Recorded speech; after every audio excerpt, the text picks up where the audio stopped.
अस्सलाम वालेकुम व्यूअर्स, उम्मीद है आप सब खैरियत से होंगे। आज का हमारा उन्वान नज़म में उम्मीद है।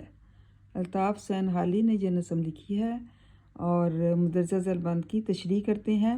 सफ़ीना पे नोहे तूफ़ान में तो थी, सुकून बख्श याकूब कना में तो थी, ज़ुलेखा की गमखार हिजरा में तो थी, दिल आराम यूसुफ की ज़िंदान में तो थी। मुसाइब ने जब आन कर उनको घेरा, सहारा वहाँ सबको था एक तेरा।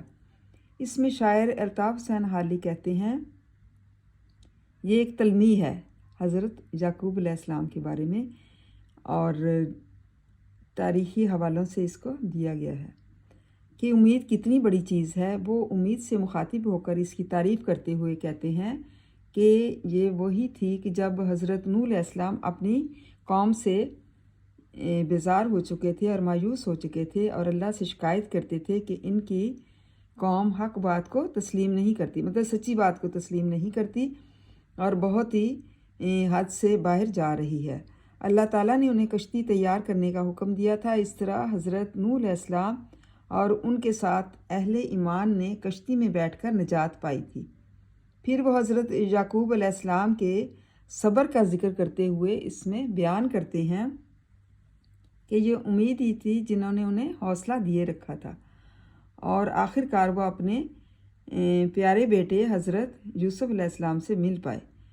फिर शायर हज़रत यूसुफ अलैहिस्सलाम के किस्से की अहम किरदार ज़ुलेखा का ज़िक्र करते हुए कहते हैं कि जिसने पहले हज़रत यूसुफ अलैहिस्सलाम की पाकदामनी पर इल्ज़ाम लगाया था और फिर उन्हें कैद हुई थी, लेकिन बाद में ज़ुलेखा उनकी याद में सिर्फ उम्मीद के सहारे ज़िंदा रही थी। इस तरह वो हज़रत यूसुफ अलैहिस्सलाम का ज़िक्र करते हुए कहता है कि जब उन्हें कैद हो गई तो कैद में सिर्फ किसका सहारा था? सिर्फ उम्मीद का सहारा, और आखिरकार उनको उम्मीद से ही रिहाई मिली और वो मिस्र के हुक्मरान बन गए थे। अगर शायर इस बात की तरफ इशारा करता है कि मुसीबत में, तकलीफ़ में जो है हर जगह पर अल्लाह ताला का सहारा है जो तमाम लोगों को जो है वो ज़िंदा रखता है और उन्हें यकीन होता है कि एक दिन अच्छा भी वक्त आएगा और उनके सारे काम जो हैं वो ख़त्म हो जाएंगे। वक्त अच्छा भी आएगा नासिर, गम ना कर ज़िंदगी पड़ी है अभी। मतलब अच्छा वक्त भी कभी ना कभी तो आ जाता है और आता भी है, और तू इस बात का गम ना कर क्योंकि ज़िंदगी अभी पड़ी हुई है। उम्मीद है बच्चों आपको तलबा आपको इस बात की समझ आ गई होगी।